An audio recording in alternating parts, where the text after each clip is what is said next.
Last passage अपने को आंदा पे write your answers in boxes 34 to 37 blanks आंदियां पईयां for dash Aborigines produce ground and rock paintings वो ग्राउंड एंड रॉक पेंटिंग्स बनाउंदे सीगे for dash Aborigines produce ground and rock paintings इत्थे की आ सकदा है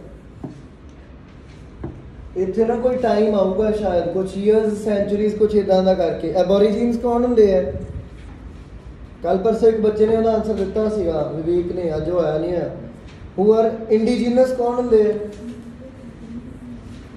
नेटिव्स किसी थां च रहन वाले एबोरिजिन्स भी इदां ही है I don't know if they are particularly related to a particular place but aborigines भी किसी एक एरिया दे रहन वाले लोग हुंदे हैं ठीक है तो हम पहला लभोगे वर्ड कितने है ग्राउंड एंड रॉक पेंटिंग्स लभो for dash Aborigines produce ground and rock paintings इतने दो चीज़ा हो सकती हैं फॉर तो बाद या तो परपज़ आऊगा तो या मतलब टाइम आऊगा इतने सारा ही एबोरिजिनल भरिया हुआ है ग्राउंड एंड रॉक पेंटिंग्स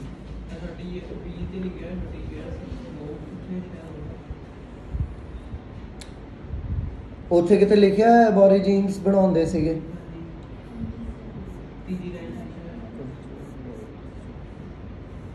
नहीं उत्थे तो ये करते पे कि एबोरिजिन्स ये कोशिश करते पे कि अपना they had a long quest to regain the land which was stolen from them when Europeans arrived इत्थे तो एबोरिजिन्स वो कोशिश करते पे कि उन्होंने जिहड़ा लैंड यूरोपियंस ने खो लिया सी वो वापस कर लैन इत्थे नहीं हैगा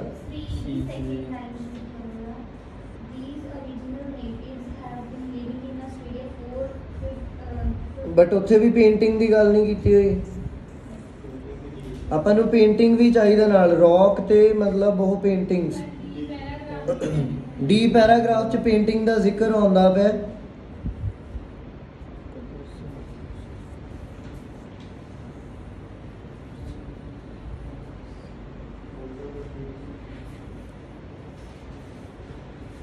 देखो उहदे च किते ग्राउंड एंड वो आउंदा होवे हाँ डी दी सेकंड लाइन च उन्होंने कहा thousands of years for thousands of years aborigines had been painting on the ground using sand of different colors and on rock faces आ गया ground and rock हुण की आऊगा इत्थे thousands of years आंसर क्या है thousands of years हुण इत्थे गल की आ गई without any prior reading मैं तुहानू पहले ही कहता सी for तो बाद पता लगदा पे दो चीज़ां होणगियां या उत्थे आऊगा पर्पस तो या उत्थे आऊगा टाइम वो टाइम आ गया हुण यही चीज़ नूं इंप्रूव करो ताकि तुहानू मतलब टाइम तो पहला पता होवे कि की आंसर आ सकता है उस तो अगला next question early 20th century churches first promoted the use of dash for paintings बिना सोचे पहले इत्थे दसो आंसर आऊगा किदां दा 19th century ओ यार आंसर दसो की चीज़ होगी They started the use of dash for paintings.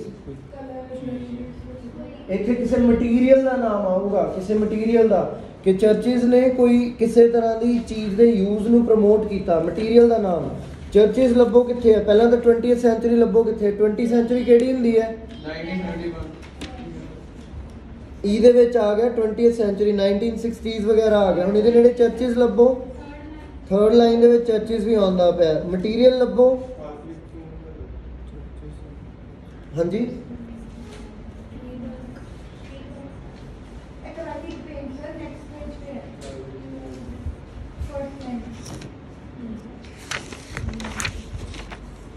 Acrylic paint जेडे भी कहते पे है वो की हो सकता है वो गलत हो सकता है क्योंकि उत्थे वो कोई होर जाने हैं जेडे उन्होंने यूज करते पे है वो कम्यूनिटीज है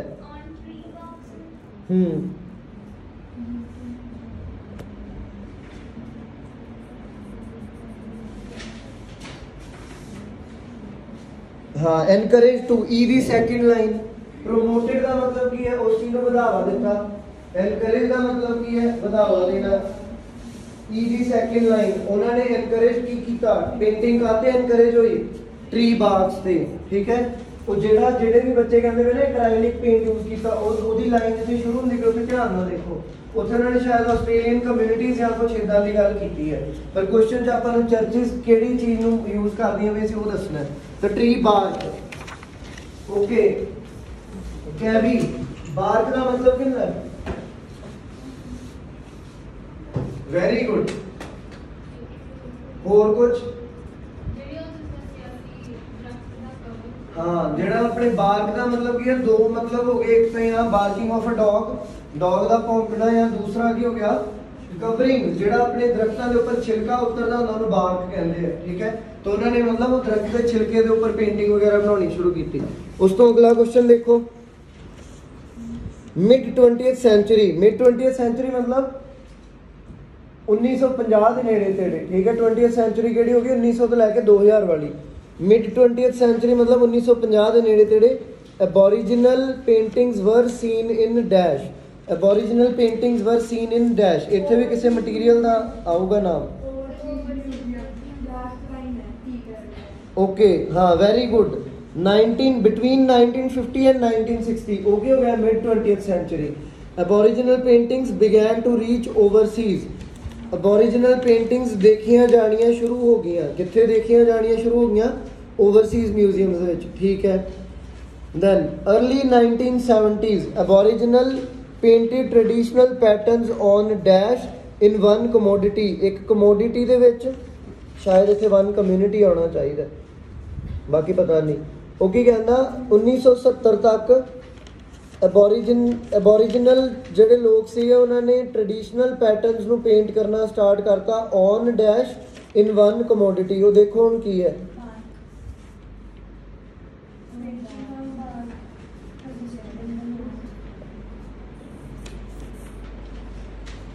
नाइनटीन 70 ਦਿੱਤਾ ਹੈ ਕਿਤੇ?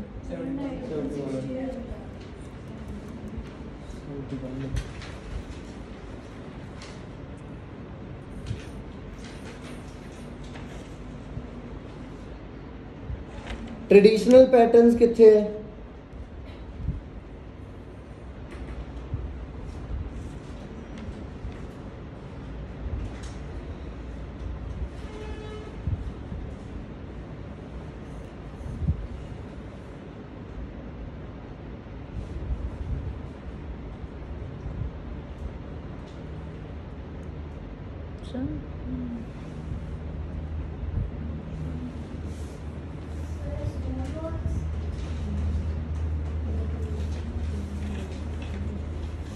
Aboriginal painted traditional patterns on dash। They should decorate the school walls with ritual motifs। 1970। अच्छा, वो आंसर पिछे पिया हुआ है, ठीक है। डी पैराग्राफ ਦੇ ਵਿੱਚ ਪਿਆ ਹੋਇਆ ਹੈ। suggested that aborigines that they should decorate the school walls with ritual motifs। हाँ, ये हो सकता है, यही आंसर है, ठीक है। रिचुअल मोटिव्स, रिचुअल मोटिव्स मतलब रीति रिवाज ਦੇ ਨਾਲ जुड़े हुए। मोटिव्स की होंगे कोई भी पैटर्न या ड्राइंग। तो ट्रेडिशनल, रुक जो एक मिनट, फिर रिचुअल मोटिव्स हो गया ट्रेडिशनल पैटर्न्स। आंसर आया हाँ, school walls, on school walls. क्योंकि रिचुअल मोटिव्स का एग्जैक्ट मतलब बनता है ट्रेडिशनल। ट्रेडिशनल मतलब रिचुअल, मोटिव्स मतलब पैटर्न। तो कित्थे बनाया जा रहा है वो पैटर्न बनते पे स्कूल वॉल्स से। ਜਿਹੜੇ ਬੱਚਿਆਂ ਨੂੰ ਹਲੇ ਵੀ ਨਹੀਂ ਪਤਾ ਲੱਗਿਆ, ਡੀ ਦੇ ਵਿੱਚ ਸੈਕਿੰਡ ਲਾਈਨ ਦੇ ਵਿੱਚ ਉਹ ਕਹਿੰਦੇ ਪਏ ਹੈ ਜੋਫਰੇ ਬਾਰਡਨ ਨਾਮ ਦਾ ਇੱਕ ਉਹ ਸੀਗਾ ਸਕੂਲ ਟੀਚਰ ਜਿਹੜਾ 1971 ਦੇ ਵਿੱਚ ਉਹਨੇ ਇੱਕ ਗਰੁੱਪ ਆਫ ਐਬੋਰੀਜੀਨਸ ਨੂੰ ਉਹ ਕੀਤਾ ਸੀਗਾ ਇਨਕਰੇਜ ਕਿ ਉਹ ਸਕੂਲ ਵਾਲਸ ਨੂੰ ਡੈਕੋਰੇਟ ਕਰਨ with ritual motifs. Ritual motive ਮਤਲਬ traditional patterns. In one community ਹੋਣਾ ਚਾਹੀਦਾ। ਇਨ ਵਨ ਕਮਿਊਨਿਟੀ ਹੋ ਗਿਆ ਆਪਣਾ ਐਬੋਰੀਜੀਨਸ। ਉਹਨਾਂ ਨੇ ਕੀ ਕਰਨਾ ਸੀ? ਸਕੂਲ ਵਾਲਸ ਨੂੰ ਡੈਕੋਰੇਟ ਕਰਨਾ ਸੀ। ਉਸ ਤੋਂ ਅੱਗੇ ਪੈਰਾਗ੍ਰਾਫ ਜੀ, the writer suggests that important feature of aboriginal art is dash। Paragraph ਜੀ ਦੇ ਵਿੱਚ ਰਾਈਟਰ ਕਹਿੰਦਾ ਕਿ ਇੱਕ ਜਿਹੜੀ ਚੀਜ਼ ਉਹਨਾਂ ਦੇ ਵਿੱਚ ਇੰਪੋਰਟੈਂਟ ਹੈਗੀ ਹੈ ਐਬੋਰੀਜਨਲ ਆਰਟ ਦੇ ਵਿੱਚ, ਉਹ ਕੀ ਹੈ? Important feature. ਇਹਦੇ ਵਰਗਾ ਕੋਈ ਉਹ ਲੱਭੋ ਇੰਪੋਰਟੈਂਟ ਫੀਚਰ ਦਾ ਕੋਈ ਸਿਨੋਨਿਮ।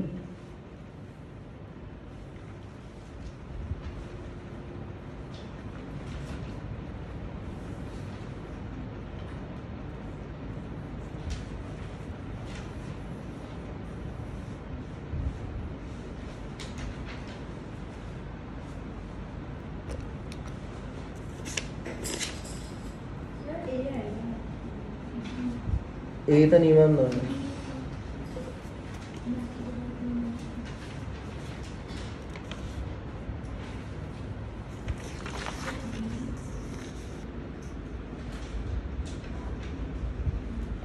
नो प्रॉपर लाइन समझा देना एक बार, पूरा पैरा ही समझना पड़ेगा। Each work is created individually with a form peculiar to a special each artist.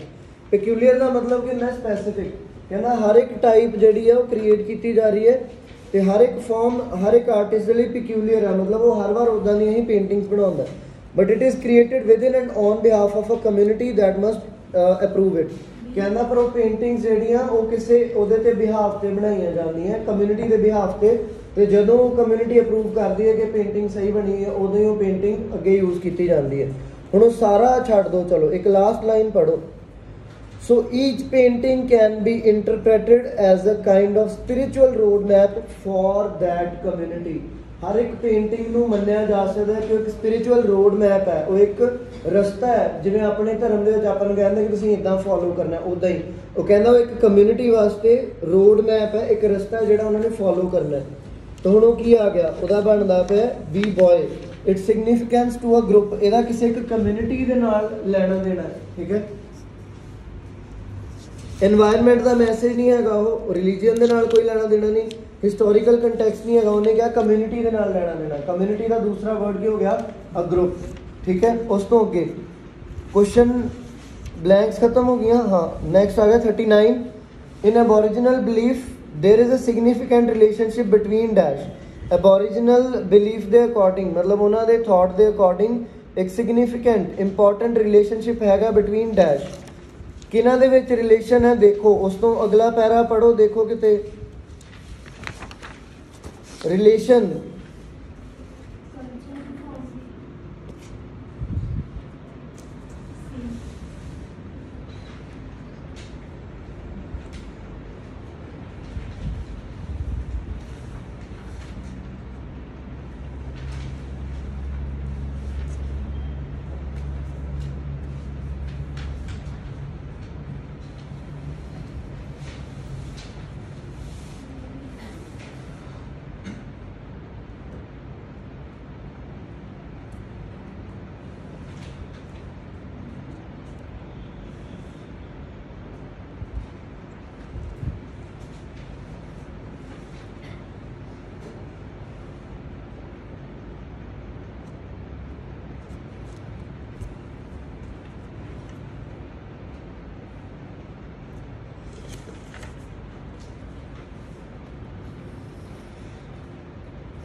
D ही लगता था मैनू भी।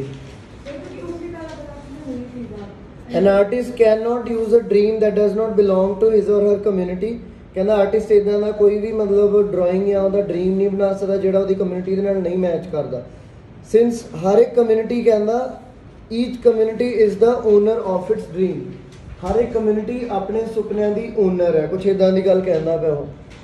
Just as it is anchored to a territory marked out by its ancestors। तो anchored to ਦਾ मतलब किंदा जुड़िया होना, anchored किंदा जोड़ दिता, किसी चीज़ ਨੂੰ जोड़ दिता, ठीक है। anchored to मतलब रिलेशन हो गया किदा किदे नाल, as it is anchored to a territory marked out by its ancestors, ਉਹਦਾ ਉਹਦੇ ancestors ਦੇ ਨਾਲ ਜਿਹੜਾ रिलेशन है। ਹੁਣ ਇੱਥੇ ਜੇ ਆਪਾਂ ਦੇਖੀਏ ਤਾਂ ਵੈਸੇ C ਵੀ ਬਣਦਾ ਵਾ D ਵੀ ਬਣਦਾ ਵਾ, ਦੇਖ ਲਓ ਜਿਹੜਾ ਲਾਉਂਗੇ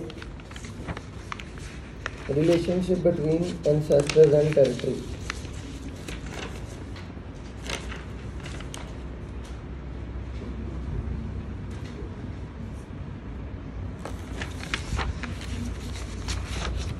मैं पर ਇਹਦਾ आंसर ਹੁਣ फाइनली जे लावां तो आई थिंक ए लाऊंगा। Communities and lifestyles, relationship between communities and lifestyles, क्योंकि वो ज़्यादा मैच करता है लास्ट लाइन तो उस लाइन तो दोबारा कि it is a spiritual road map for that community. उस कम्यूनिटी के लिए कितना काम करना है, कितना रहना सहना है, वो चीज़ लिए एक रोड मैप है। तो I think it would be a, बाकी पता नहीं, मैंने इस बहुत रिस्क लगता है। उस तो अगे in paragraph I the writer suggest that Aboriginal art invites westerners to engage with। कहना कि राइटर ये कहना कि aboriginal artist ਜਿਹੜੇ ਹੈਗੇ ਉਹ westerners ਨੂੰ मतलब west side ਦੇ ਰਹਿਣ ਵਾਲੇ ਲੋਕਾਂ ਨੂੰ ਇਨਵਾਈਟ ਕਰਦਾ ਹੈ, ਅਟਰੈਕਟ ਕਰਦਾ ਹੈ ਇੰਗੇਜ ਹੋਣ ਲਈ, ਨਾਲ ਜੁੜਨ ਲਈ। ਕਿਸ ਚੀਜ਼ ਦੇ ਵਿੱਚ? ਦੇਖੋ ਕੋਈ ਵਰਡ।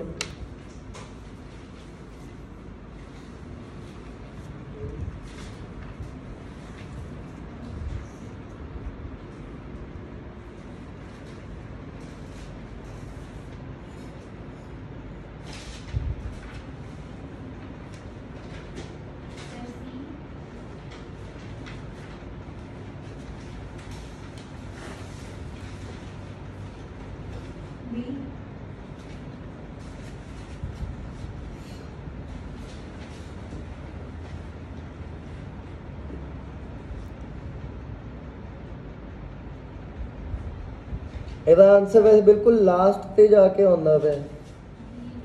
ਆਈ ਪੈਰਾਗ੍ਰਾਫ ਉਹਨਾਂ ਨੇ ਲਿਖਿਆ ਹੋਇਆ ਪਰ ਆਈ ਉਹ ਬਣਾਇਆ ਹੀ ਨਹੀਂ ਪਿਆ ਉਹਨਾਂ ਨੇ।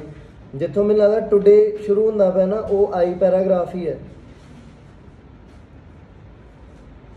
ਐਂਡ ਉਹਦੀ ਪਹਿਲੀ ਲਾਈਨ ਹੀ ਜਿੱਥੋਂ by exporting their paintings as though they were surface of their territory by accompanying them to the temples of western art the aborigines have redrawn the map of their country into whose depths they were exiled।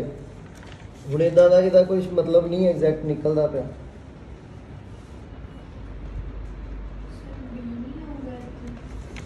ਨਹੀਂ B ਤਾਂ ਨਹੀਂ ਹੈਗਾ, ਇਹਦਾ ਏ ਬਣੂਗਾ ਇਹਦਾ ਵੀ ਸ਼ਾਇਦ। ਐਗਜ਼ਾਈਲਡ ਕੀ ਹੁੰਦਾ ਹੈ?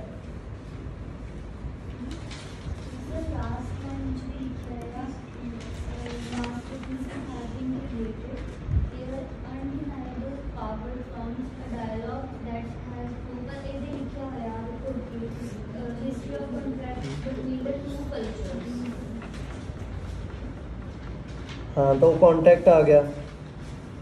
हाँ कॉन्टैक्ट विद फिर सी बनता है। हाँ सी बनूंगा। वो कहना the original art invites westerners to engage with dash, तो वही बनया फिर सी बनता पे। दी लास्ट लाइन पढ़ते वो कहना मास्टरपीसेस हैव बीन क्रिएटेड, तो वो कहता पे कि दिस अनडिनाइबल पावर प्रॉम्प्ट्स मतलब वो स्टार्ट करने ली कोशिश करती है। Prompts a dialogue that has proved all too rare in the history of contacts between two cultures। वो मतलब कुछ इदां दी गल करदा था कि दो कल्चर्स नूं जोड़न दा काम करूगी ये पेंटिंग, कुछ इदां दा। ओके हुण अपने कोल आ जांदा कि किहड़े पैराग्राफ दा की नाम देना आपां, किहड़े पैराग्राफ पढ़े आपां। कुछ प्रॉपरली इन्ना कुछ नहीं सी पढ़िया, तो स्टार्ट करांगे डायरेक्टली वन बाय वन जल्दी पढ़ते हुए। Paragraph A, the works of Aboriginal artists are now much in demand throughout the world and not just in Australia, where they are already fully recognized. The National Museum of Australia, which opened in Canberra in 2001, designated 40% of its exhibition space to works by Aborigines. In Europe, their art is being exhibited at a museum in Lyon, France, while the future Kouai Branly Museum in Paris, which will be devoted to arts of civilization of Africa, Asia, Oceania and America, plans to commission frescoes by artist from Australia. तो ये कहता है कि Australia के रहने वाले जोड़े एबोरीजिनल सीगे उन्होंने आर्ट नू आस्ट्रेलिया के लोग तो पछाणते ही है, पर हुण इन्हां आर्ट्स नू बाकी एरियाज़ दे विच भी जगह मिलती पई है। कहना आस्ट्रेलिया का जिहड़ा अपना म्यूजियम है ना कैनबरा च, उहदे च 40% जिहड़ी एग्जीबिशन है वो इन्हां दियां ही एबोरीजिनल पेंटिंग्स दी है। ये पेंटिंग्स हुण उन्हें अलग अलग कंट्रीज़ का नाम लैके ना उत्थे जाणगियां, तो की बनूगा उहदा?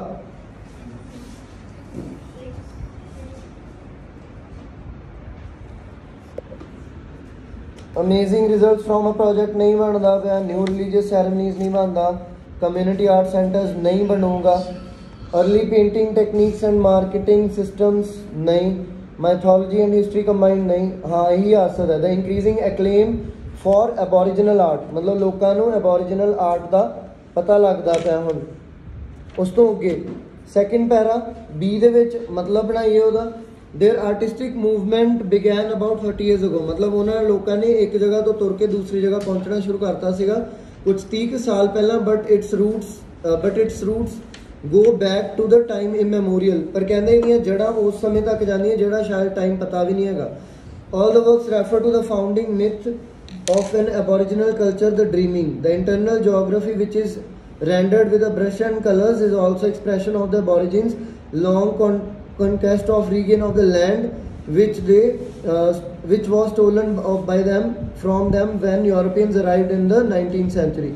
Painting is nothing without history. So one such artist Michael Nelson जो भी हैगा तो ਇਹਦਾ ਕੀ ਬਣਦਾ ਪਿਆ फोर्थ तो नहीं बनता पाया mythology and history combined yes mythology and history combined ਉਹਦੇ ਵਿੱਚ ਮਾਈਥੋਲੋਜੀ ਕੀ ਹੈ ਕਿ ਉਹ ਚੀਜ਼ ਕਦੋਂ ਸਟਾਰਟ ਹੋਈ ਉਹਦਾ ਪੱਕਾ ਨਹੀਂ ਪਤਾ ਆਪਾਂ ਨੂੰ ਉਹ ਕੀ ਹੋ ਗਿਆ ਮਾਈਥੋਲੋਜੀ ਹੋ ਗਈ ਹਿਸਟਰੀ ਕੀ ਹੈ ਪਰ ਸ਼ਾਇਦ ਉਹ ਚੀਜ਼ ਉਦੋਂ ਸਟਾਰਟ ਹੋ ਗਈ ਸੀ ਜਦੋਂ ਯੂਰੋਪੀਅਨਸ ਨੇ ਮਤਲਬ ਉਹਨਾਂ ਨੂੰ ਉਹ ਕਰ ਲਿਆ ਸੀਗਾ ਕਬਜ਼ਾ ਕਰ ਲਿਆ ਸੀ ਉਹਨਾਂ ਤੇ ਇਹਦਾ ਨੰਬਰ 4 ਬਣ ਸਕਦਾ ਹੈ ਦੈਨ ਉਸ ਤੋਂ ਅੱਗੇ ਸੀ ਚਾਹੀਦਾ ਆਪਾਂ ਨੂੰ ਪੈਰਾਗ੍ਰਾਫ ਸੀ ਦੇ ਵਿੱਚ ਕੀ ਆਉਂਦਾ ਵਾ There are now fewer than 4 lakh aboriginals living in Australia. They have been swamped by the country's 17.5 million immigrants. These original natives have been living in Australia for about 50,000 years, but they were undoubtedly maltreated. मतलब उन्होंने गलत तरीके दे नाल treat किया गया. इन्ना पढ़ के मैं आंसर ला सकता है.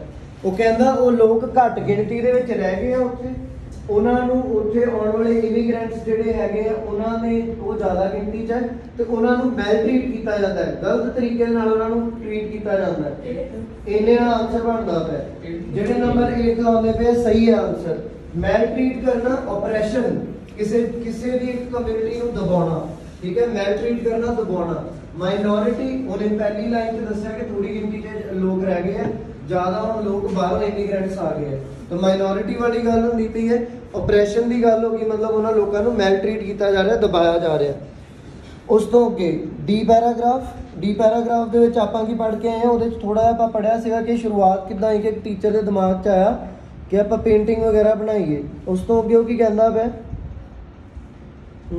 Geoffrey Barden suggested a group of aborigines that they should decorate the school walls with ritual motifs ताकि वो चीज़ जी यंगर जनरेशन तक पहुँचाई जा सके the myths that was starting to fade from their collective memory he gave them brushes colors and surfaces to paint on cardboard and canvases he was astounded by the result but their art did not come like a bolt from the blue for thousands of years aborigines have been painting on the ground using sands of different colors मतलब ਇਹਦੇ ਚ ਉਹਨੇ ਦੱਸਿਆ ਕਿ ਉਹ ਇੰਨੇ ਸਾਲਾਂ ਤੋਂ ਕਰੀ ਜਾਂਦੇ ਸੀਗੇ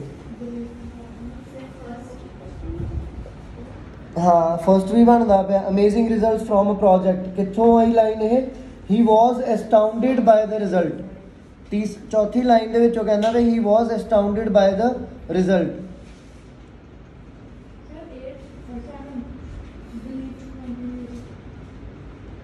रीजन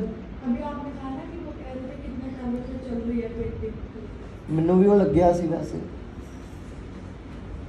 हाँ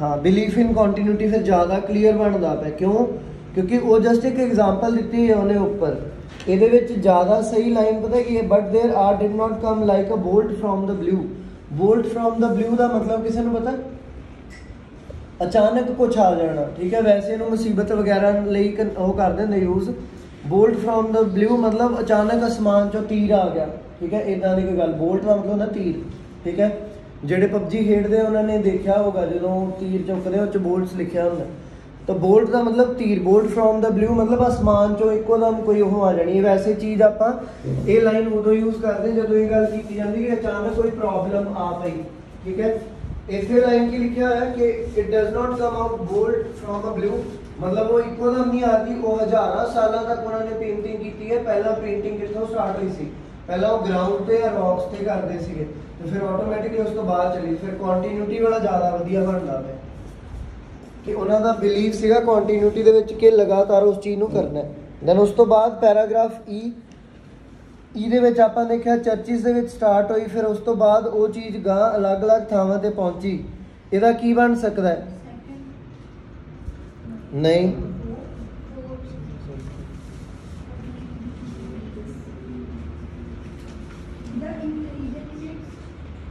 नहीं number 4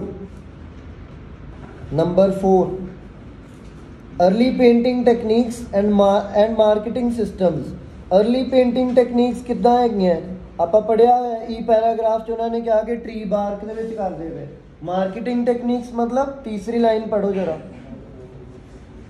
Okay, on the artist turned out a steady stream of work supported by the churches which helped to sell them to the public.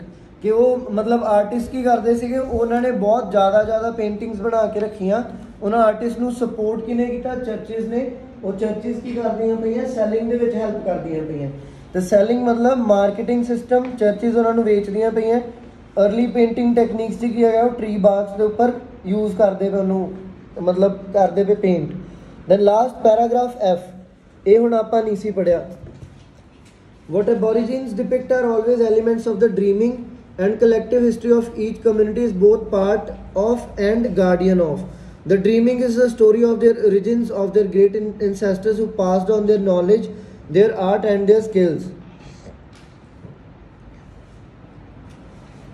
the dreaming is not synonymous with the moment when the world was created. For aborigines, the moment has never ceased to exist. It is perpetuated by the cycle of seasons and religious ceremonies which aborigines organize. Indeed, the aim of those ceremonies was to ensure the permanence of that golden age. The central function of aboriginal painting in its contemporary manifestation is to guarantee the survival of this world. The dreaming is both past, present and the future. तो इत्थे की आ गया इत्थे फिर होर कुछ नहीं बनता पाया नंबर 2 बनता पाया कि उन्होंने कुछ सैरेमनीज वगैरह शुरू करतियाँ वो सैरेमनीज इस करके कीतियां गईयां सीगियां ताकि उस चीज़ को बचा के रखा जा सके for past present and for future हो गया कंप्लीट